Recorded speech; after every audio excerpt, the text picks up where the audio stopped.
Miss Vicky and I met not too long ago, and we're about to go out into the community and meet with youth and other community members and talk about not only health safety and overall wellness, but HIV as well. And talking about health and things that related that are automatically people think about sex and knowing that there's going to be maybe some questions about sex and sexuality. I thought we should refer to a professional. And Vicky has over 25 years experience teaching health in public schools, private schools, middle, high school, primary school, college, all in New York City. Of course, in New York City, the stigma isn't as much as we are experiencing here in Miami-Dade County. So I want to welcome Vicky. She doesn't have a PowerPoint. We won't be screen sharing. She loves the fact that she could see all of you face to face on Zoom and try to share some increased knowledge for us. So I hope you're able to take notes, whether it's on your tablet, computer, or your journal or your notebook right next to you. You're gonna want to take some notes on this very, very valuable, experienced help. Thank you, Vicky. Thank you, Travis.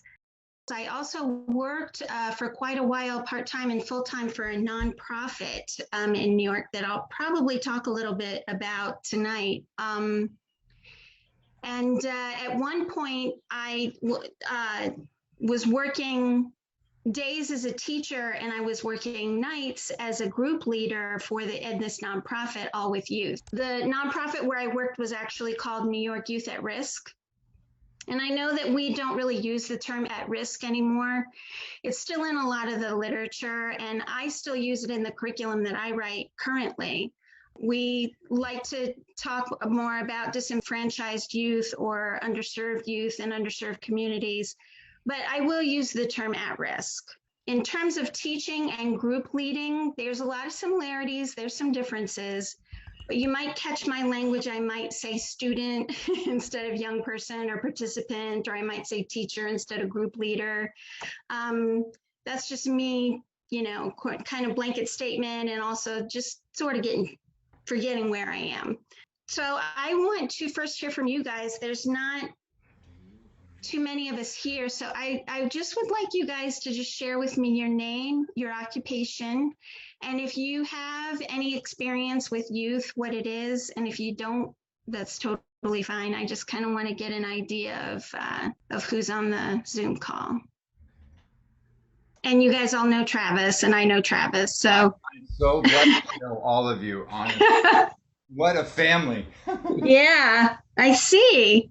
We're going to do just like a really super brief icebreaker that I'm showing you because this is something that you can do with the youth. And I'll tell you how later on. So it's just a really, really quick one. And I want you to imagine that you have $10,000. Lots of people would be thrilled to have $10,000. They might spend it on, I don't know, jewelry, a shopping spree, put a down payment on a car, whatever. For me, $10,000, I'm looking at clothes, handbags, and shoes shopping spree. So I just want to know, like, in 3 words, it could be 3 things, or it could be just 3 words. What would you spend your $10,000 on? Okay, awesome. So what I want to draw attention to with that icebreaker, and again, I'm going to tell you a little bit later how exactly you can use that while you're leading groups, but I'm going to talk a little bit about modeling. Modeling for the youth when you're leading the group is always important. Okay, it's really effective. The way that you model is the way that I just modeled that activity. I posed the question, let's say you have $10,000. I gave an example of what someone would do, and then I very, very briefly said what I would do, and then I threw it out to you guys. Okay. So the purpose of modeling is, number one, it's educationally sound. Okay. This is one of the ways that youth learn best. It also gives somebody like an idea of what it is they're going to share when you float out a question. There's nothing worse than floating out a question and there's crickets. Nobody knows what to say. Nobody wants to go first. If you do the modeling and you tell them, this is kind of what we want to hear from you, it gives them an idea of what they're going to say so that they know what to say. Okay. And that uncomfortable silence, we'll talk a little bit more about that. Sometimes youth feel like they want to give the right answer. Like, this is what she wants me to say. This is what she wants me to hear from me. And it's not really so much that. Of course, we want them to share from the heart. And I think that a lot of youth, or I know that a lot of youth also need permission to share. They feel like they need permission to share. And throwing that out there and giving this modeling gives them an opportunity to say, hey, you know, this person is sharing, this is what I can say. Okay. When you share, I just want to give, when I did my modeling, I first talked about what people would want to spend their money on, and then I talked about what I wanted to spend my money on. You want to think and always be mindful about what you share with the youth. It's sort of, the modeling in a way is sort of counterintuitive, because it's sort of like you want to say, well, I think the youth want to hear from themselves more than they want to hear from me, which is true, which is absolutely true. So you want to be sparing with what you say about yourself. Okay. And that modeling that I just did with the icebreaker, I just mentioned 3 things that I threw out. I didn't go into detail or anything like that. Okay. The next thing I want to do is I just want to talk really briefly about the benefits of working with youth. There's lots and lots of benefits of working with youth. And I like working with youth because it's fun and because I get to make a difference, just some of the things. And I want to hear from you guys why you like to, what you think the benefits will be, what you think you will enjoy working with youth. Anybody, let's just throw it out there. Well, I think I'm an out of the box thinker, but the youth makes me aware of the fact that I'm in my world and this is what I would do, and they make me think of things that I have never thought of or that I wouldn't. Mm-hmm. And I love that. It's like, oh yeah, there's a whole nother world over here that is possible. So that's what I love. So it's an empowering thing. That's great. I mean, that's one of the things I like too, is that they're so hip.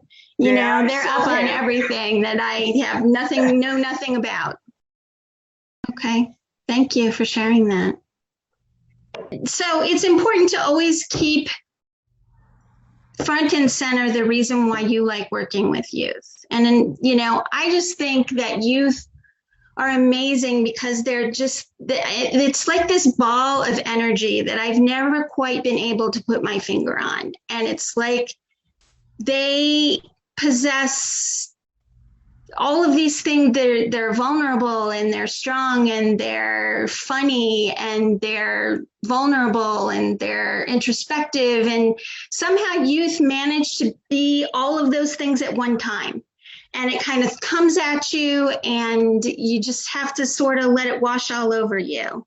And I just love that energy. And I think it's important to remember what you want to do, how you want to relate to youth, how much you like working with them, because it's important to look at the challenges. And the first one that I want to talk about is having realistic expectations. TV is sort of my guilty pleasure. Unfortunately, I don't get to watch a lot of it, but there's a commercial for Lay's where they are in the woods and they're going camping, and the mom thinks it's going to be like this amazing camping trip, and they all dance around her and they bring her a crown of flowers that they put on her head. And it's like her dream vacation. And then all of a sudden they show how it really is. And there's like, the daughter is like, I can't get any cell phone service. And the son is throwing a fit. And the other girl is like, oh, there's bugs out here. And then she passes out the Lays and they sit down as a family. And that's really what it's like, at least for me, the way that I sum up working with youth. It's you have expectations somehow in some ways of the way that it's going to be, and it almost never is that way.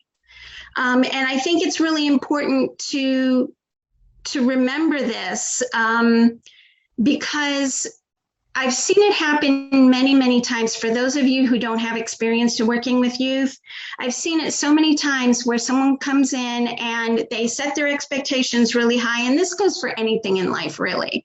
But they set their expectations too high about how the youth is going to respond to the training, how the youth is going to respond to them personally.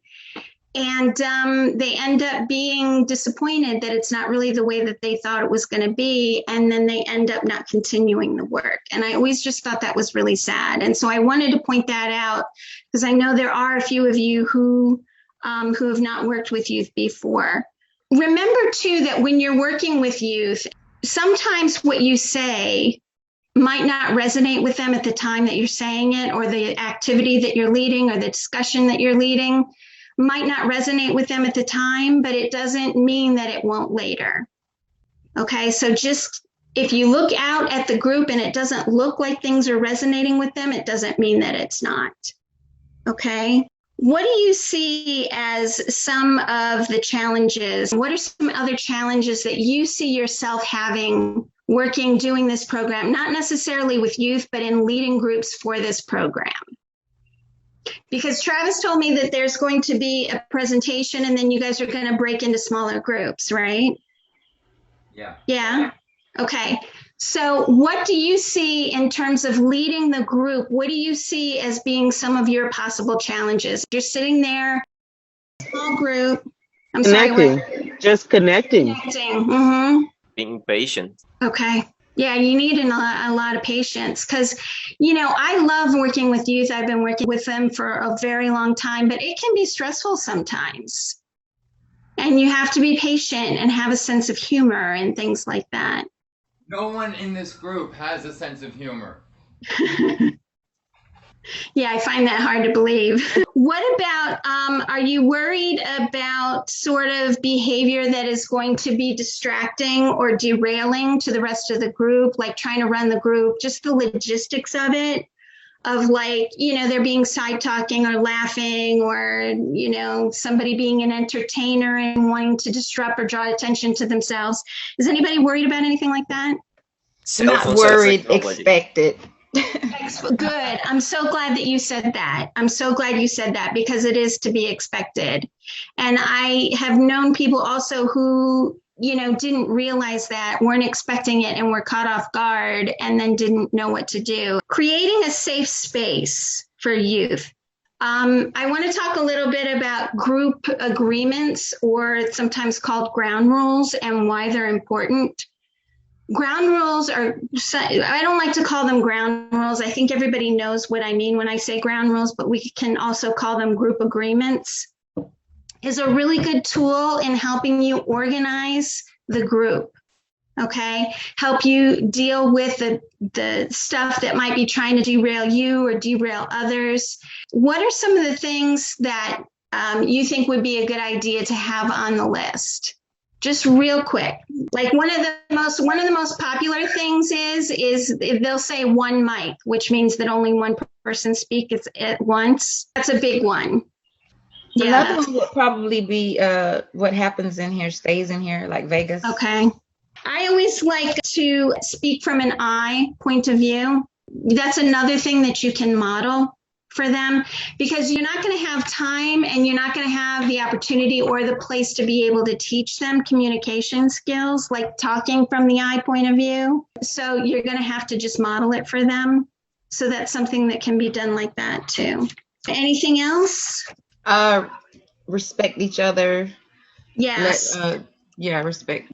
Right. You want to have them have respect. Okay. And sometimes you might have to get a little more specific about that instead of saying, oh, you need to respect everyone. That's not really the way that you want to put it. You want to draw it out of them of like, what does respect look like?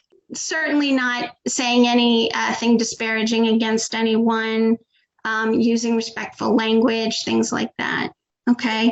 There are times that I have made a group agreement and when things start to go awry, honestly, all you have to do is point because you want to have it written down. You point to it, or acknowledge it, or just say, remember our group agreement, and boom, it's right away. It just brings everybody back. It just gives focus to the group again. Okay. Vicki? Yeah. I just want everyone in the group to know, while we're doing I statements and modeling, and talking about respect and giving people time to respond their answers, you don't talk when they're talking, is to promote, to use language that is inclusive and negates bullying, and that's part of our overall wellness is our mental health and the respect that comes with importance of inclusive language. Absolutely. Absolutely. Also important to, when you're doing your group agreement, it's better to speak in the positives instead of saying something like, no talking while somebody else is talking. You can say, we're all going to listen as, this person talks, and to refer to people by name or as a person or by their preferred pronouns. It's important to just refer to those agreements as much as you can. Okay, let's talk a little bit more about the logistics of running a group relating to the participants. I always thought that the best way to relate to participants is to just be authentic. I find that just sharing of myself causes me to be able to relate to them better. And being authentic also means like knowing how you appear. It reminds me of this teacher that I used to work with, and he would come out, and it was a social studies teacher, and he used to like talk to the students like really lively, and he did like this weird karate chop where he'd go hacha, and all this like kind of weird body language, but interestingly enough, it resonated with the students. Like they really liked it, and they liked his way of communicating. And the reason why they liked it is because it was authentic. Was authentic to him. I could have never done that because it didn't feel authentic to me. What feels authentic to me is speaking slowly, is being understanding, listening, things like that. That's what seems authentic to me. So I want to know, just how do you think would be a good way to relate to the participants of your group? For each being authentic, I think they're going to get a wide range of approaches. I couldn't imagine going out into the community and promoting anything with youth or anyone without doing it as a team. Because you look at one person and you immediately say, there's nothing that this person can say or do that I'm going to connect with, because he or she doesn't look like me, or we clearly don't have the same background. So you just one look and we're not going to connect, and they already prejudge what this experience is going to be like. But with a team of individuals where the group that's approaching you has a range of age, color, ethnicity, backgrounds, and life experience, it's like they have to be looking for a while to see if there's going to be a connection. And I don't doubt that there will be, with all the different authenticity each one of you can bring to the group, bring to the experience. Mm-hmm. Yeah, build on your strengths. Absolutely. Know your strengths and build on them. That's wonderful. And the way that you're going to relate to them is going to be very different on who you are. On age is a big one for youth. Anyone anything over the age of 25 is going to be looked at a little differently than their immediate peers. But that's not a bad thing. That's not a bad thing at all. That's, just means that you're relating to them in a different way, and they might hear a message from you in a way that they wouldn't hear it from someone else in the group of peer educators. We are going to use the arts as a way to express yourself and allowing people to share a little bit about themselves, to foster that safe space and allow for more connections from between people who are different. We're going to definitely have music and literature, poetry, and videos, and I'm open, but we're going to be using different forms of art during our activities, of our workshop activities, to continuously remind the kids we're all good. Whatever you think is creative or cool is definitely creative and cool, and we have a connection. I think the other thing is obviously being non-judgmental. I think that it's totally natural to be judgmental. Sometimes I think that judgment might even spring up on us. Somebody says something that you never thought that you would be judgmental before, and it springs up on you, and you have like these ideas and these things that you think, oh, that's not right. And those are, it's a human emotion, and those are all fine. It's just that, it doesn't mean that you can show it, basically, that you have those feelings and you let yourself have those feelings. That's something that sometimes I struggle with sometimes, is that I wear my emotions on my face. So that's one of my weaknesses, let's say, of being an educator and leading groups, is that my old boss used to say, I want to play poker with you, because I just wear it all over my face. So what was suggested to me once was to actually go in the mirror and look at your facial expressions and see what you're doing, because your facial expressions can really give you away. Being empathetic. Okay, we all want to contribute to the lives of youth. That's the reason why we're all here. And being empathetic of what it is that they're going through, what they've been through, especially for at-risk youth, we want to just sort of, be empathetic to what they are, what their travels have been, and where they're going. Being flexible. What do you think that means, to be flexible? What does that mean to you? It means something different to everyone, I think. Yeah. Flexible to me also means letting go of the way that you think things are going to be. Yeah. And just seeing, just taking it as it is and not worrying about it. Yeah, it's the ability to change. Mm-hmm. We can change our minds whenever we want. I was doing an art project with a homeless shelter, a women's homeless shelter, and their children. I would come in and take all the kids away from the moms, give them a minute to do mom things, solo, women's things, and I took all the kids and we were doing a mural. Well, and we had this huge canvas, and I've got 7 kids. We're not going to paint all over, right? So we're going to do over here, and we're going to envision something.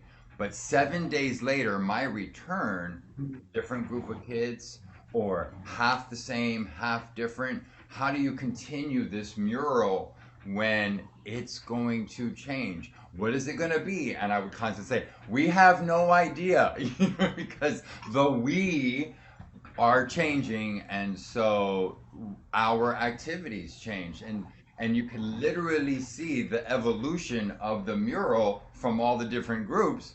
And we all have to have the understanding that we don't know where all of this was, and we have no idea what's going to be over there. Be creative in this moment now and make something out of it. And so passing that that flexibility and sharing that flexibility. It's not about what what I want to do or you want to do. What are we all doing? Right. And encouraging them to be flexible as well, the young people to be flexible as well. Right. Yeah. And being mindful of what you say and what you do is so important with youth. Sometimes I think we underestimate the effect that we're having on them. That you are going to be leading a group, this automatically puts you in a certain role for them. You know, you're not their teacher, you're not their parent, but at the same time, you're seen as someone, because you're leading the group, you're seen as a leader. And that's the way that they're going to look at you. Okay. And you can't underestimate that. It might not look exactly how you think it's going to, but you want to make sure that you just be aware of what it is you're doing and how you come across to them. Sometimes an offhanded comment that you don't even mean could, you know, I don't want you guys to walk on eggshells, but one offhanded comment or something that you didn't mean can totally retract, you know, the rapport that you've been building with them. And you can build a rapport with them over the course of like an hour or two. That definitely is possible. Okay. It reminds me, I like to tell this story when I think about being aware. When I was young, first started working with youth, I was like 22. I wasn't even out of college yet. And the organization was having a young males program. And they were having trouble getting male mentors for these young guys. And so there were 3 of us women who came in, and they asked us, would you be willing to take on one of these young men as a mentee? And so I was, you know, hesitant about it first and thought, you know, well, it's not the exact match maybe is how it should look, but maybe this might be an interesting opportunity for me and for him. So I had this young man, his name was Gary, and we were together for 9 months, and it ended up being, still to this day, one of the most fulfilling experiences that I've had is, you know, working with a young person. We would have this, he was a 16-year-old African-American young man, and we would have like these amazing open conversations about race and about gender and about culture and all these things. And it took quite a while for me to build up a rapport with him because he was, you know, I don't think he was distrustful of me as so much as I was foreign to him. You know, he had never had a relationship like that with, you know, with a white girl who was coming from a different neighborhood. And you know, we got to know each other over time. Well, we had, we were in this program and we had tickets with some other young people and their mentors to go and see this play. So we would go out to the neighborhood. He lived in Bed-Stuy, Brooklyn. And we would go out to their neighborhood to pick them up, and then we would take them where we needed to go. So we went there, and of course, Gary wasn't home, and I knew his mom really well. And she said, oh, well, he's not here. He's hanging out at the barbershop down the street. And I said, okay. So I went back downstairs, and I told them, the other mentors and stuff that were with me, I said, okay, you know, he's just down the street at the barbershop. Let me just go and get him, and then I'll be right back and meet you. And Alex, who was one of the other mentors, also an African-American man, says, no, you can't do that. you will lose. I had at 23 years old, and this was my first experience, I had no idea what it was going to look like for me to go into a barbershop in Bed-Stuy, Brooklyn, and tell this 16-year-old kid, hey, we have plans to go see this play. You need to come with me. And so Alex was like, no, you can't do that. You have any idea how much ground you would lose with him if you did that? So he went and got him for me and came back, and we went to the play and we had a really good time. But, you know, I learned really early on that, to really just try to always be aware of my actions when I was working with youth. Let's talk about managing a small group of youth and just sort of the nuts and bolts and the logistics of managing the group. You need to have, and I know the way this word sounds, but to have control over the group. And I was thinking about it yesterday, and I thought, a good analogy is that, like, when you look at airlines and you look at the FAA traffic control tower, they have complete control over when and where these planes land and take off. But it's the pilot is doing all the work. They're doing all the work. They're driving, flying the plane. They're knowing where to land. They're knowing how to take off. They're doing all the work. Okay. But it's the air traffic controllers that they have complete control over that part of their environment. And so in order to have complete control, Vicki, I don't want anyone to sort of tune out thinking that Travis is the leader of this group. And so the leadership role and the control tower is not you, because we will be doing breakout sessions. You are the leader and need to be in control of those 10 individuals. Now, how much chaos can happen with 10 people? But I don't want anyone to tune out thinking I'm just following the lead, because each one of us will be leading at some point every time. Well, you need to know that your skill will increase over time in controlling a group and being able to get a group to share and to come out and to talk about things. The first thing you should probably do is relax and adjust your level for chaos, because sometimes the chaos can be chaos and you want it to be organized chaos if you can, but you don't always have that much control over it. And just to understand that when this behavior happens, just to think about what's behind it. Is there trauma behind it? Is this person laughing or giggling because they're uncomfortable or because they're nervous or because they want to present themselves in a certain way to their friends because they're saving face, or they want to sort of maintain a sense of dignity for themselves. They might be interrupting. They might be telling jokes, and again, to be flexible, because sometimes the jokes might be funny, and it's okay to laugh, and it's okay for the other ones to laugh. And then you can sort of get back on track again, thank them for telling the joke and get back on track again.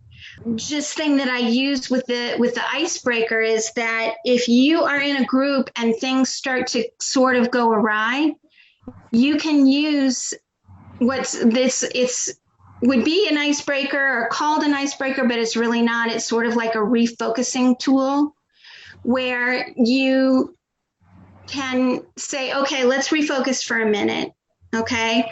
And then you can say, you have $10,000. What are you going to do? 1 word, 2 words, 3 words. What are you going to do? Okay. It's a way of, if things get, you can, you want to acknowledge that this is the reason why you're doing, and just say, okay, let's just refocus with just a fun activity real quick. Let's go around the room. What would you do with $10,000?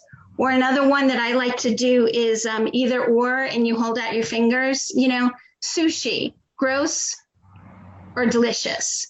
Okay. And they hold out their fingers, gross or delicious. Cat person or dog person. If you could travel in time, would it be backward in time or forward in time? And they hold up their fingers, and it's just enough to get them to separate from what it was that was happening, what they were doing, to sort of refocus on what's going on in the room. It kind of quiets everybody down, and then you can say, okay, that was great. Let's move on to the next thing that we're going to talk about, or what we were discussing, when things started to go awry. Eye contact is also a big thing. Well, on Zoom. On Zoom. I guess you can't really see on Zoom, but if you're, because we talked about this, Travis, right? That they might be on Zoom at first, but it might be in person. The pilot part of the program, which is what we're doing, what this team is doing between now and July, and then and I expect that in July everyone will be more open to in person. Right. So this team that we're talking to now, we 10 will be working online. Okay. So then that's an even better icebreaker than the one or two. Okay, because it allows them to be able to everyone to be able to contribute, and then you can stop and let everybody react, or whatever it might be. Side conversations, a really good way to handle that. If somebody is, well, I guess there's not going to be any side conversation. So if someone is constantly interrupting, okay, you can say things like, thank you, I think that's really great. What you're sharing is really worthwhile, but let's have someone else share. It's funny because sometimes when you call someone out, it can either bring them out of their shell or it can cause them to retreat. Okay, so I always like to read the group and see who's gonna really come out of their shell if you call on them, and who can you kind of leave alone. If you're going around and you're having everyone share, it's really important to give them the opportunity to pass. Let them know in the beginning, if we come to you and you want to pass, you can just say pass, and that's all. And the great thing about that is that if they say pass, not only are they still actually contributing to the group, and they're still saying what they're asserting themselves and saying what it is that they want and what they need. So that's always a good thing too. When you talk about pauses, we had pauses earlier, and I was just kind of letting them go because I wanted to see how you guys kind of felt in the pauses. It's even worse than behavior that might become disruptive, because with that, at least you have something to say, at least you have something to go on. If you float a question or try to have a discussion and nobody says anything, that can really be hard. And so, as I said, the modeling helps. And they always say, or I've heard a few people say, that if you let the silence linger, it will be so uncomfortable that someone will speak. So that's, even though that might be true, it's not like you want to foster uncomfortability in your group. Okay, so you might want to float it out there, let the silence ride, count in your head to 5, and then call on someone or ask somebody, hey, would you mind sharing, or reframe the question. It might be that, you asked a question and they just didn't understand what the question meant. And so you need to reframe it and just ask it in a different way. And I don't know, Travis, as far as how the chat is going to be working, or are they going to raise their hand when they want to be acknowledged? We will encourage them to use the raise hand and reactions and clap features on Zoom. Okay. I don't want to disable chat because we will be able to share links and campaign information and resources, referrals, whatever, with the group through the chat box. As long as we are engaging and use tools of engagement, then they will be less likely to be chatting, sidebar private conversations. Absolutely. And I think it's better that way. I mean, it's, ideally you would like to have a smooth conversation, but, sometimes a show of hands and calling on participants works too. And what I know, when you're reaching out to people who are find themselves in vulnerable situations and don't know what to do, we could very easily, if you want to ask any of us a question, just put it in the chat. You know, maybe someone who is needs to reach out then has the freedom to go in the chat and write a personal message to any one of us, and that would be more helpful than disabling the chat and saying, forbidding sidebar conversation. We want them to create relationships too. We want people to Yeah. stay connected. So it's a fine line, but I think we'll be able to, keep it going forward. Okay. I guess we can go to Q&A. Does anybody have any questions? Having fun. Yeah. Anybody have a question? Besides, how do we do this on Zoom? How do we deal in those cases? When do we know that this person is probably not going to be comfortable working with us? So we can maybe, I don't know if we're going to change the leader. What do we do in those situations when a person is closed off? There's no way that we are able to reach. Mm-hmm. Well, first of all, you're not going to know. There's a really good chance that you're not going to know whether this person, you're talking about if they're being quiet or they're being reserved. You might not know whether you're connecting with them or not. As I said before, it's like, the things that you're saying might be resonating with them, but they're not showing it, or they're unsure about how to feel about it. A lot of the learning, or a lot of the ideas, a lot of the growth takes place in the reflection. So you're just not, you just have to go on the way that you were with everyone else and just try to build the connections in the same way. You can also try at the very beginning to build connections with them by just talking to them, being authentic with them. You never know what kind of opportunity is going to present itself in order for you to make a connection with the youth. I remember one time there was a girl who came in and she had on a sweater exactly like mine. Or I'm sorry, not exactly like mine, exactly like one that I had at home. And she walked in and I was like, oh, that's such a great sweater. I had the same sweater at home. Oh yeah, did you buy it at Express? Yeah, I bought it at Express. And so, so I built a connection with her, but it also the other participants saw that I was building a connection with her. It also was interesting because a little while later, I'm really bad with names. I couldn't remember her name. So when it came up, I said, well, this person in this really great red sweater said, and so everybody laughed, and that there was more of a connection.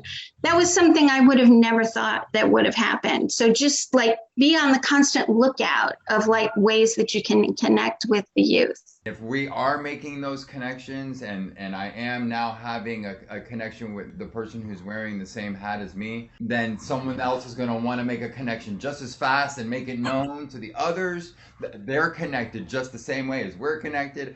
I mean, they do really try. So, but we won't be with them so long to have that uncomfortable disconnect, because before you know it, you're not leading the team anymore. Alicia is, or then Vaughn is. And so then I totally believe that after, changing hands a couple times, there will be some connection with one of us. And I kind of go into that in the beginning of the spiel as I introduce the team and the workshop to the group of participants. Vicki, we haven't had a time to talk about the actual setup and structure of the program. But I wanted the team members to get their training without having that formula in their mind, and for everyone to learn, whatever they want or can out of our training, just in their own work or their own, what each of you are doing in your wonderful activities out in the community. So don't worry about the disconnect. There will be connections, concentrate. Mm-hmm. And again, they'll come from places that you didn't even think would happen. Other questions? Crickets.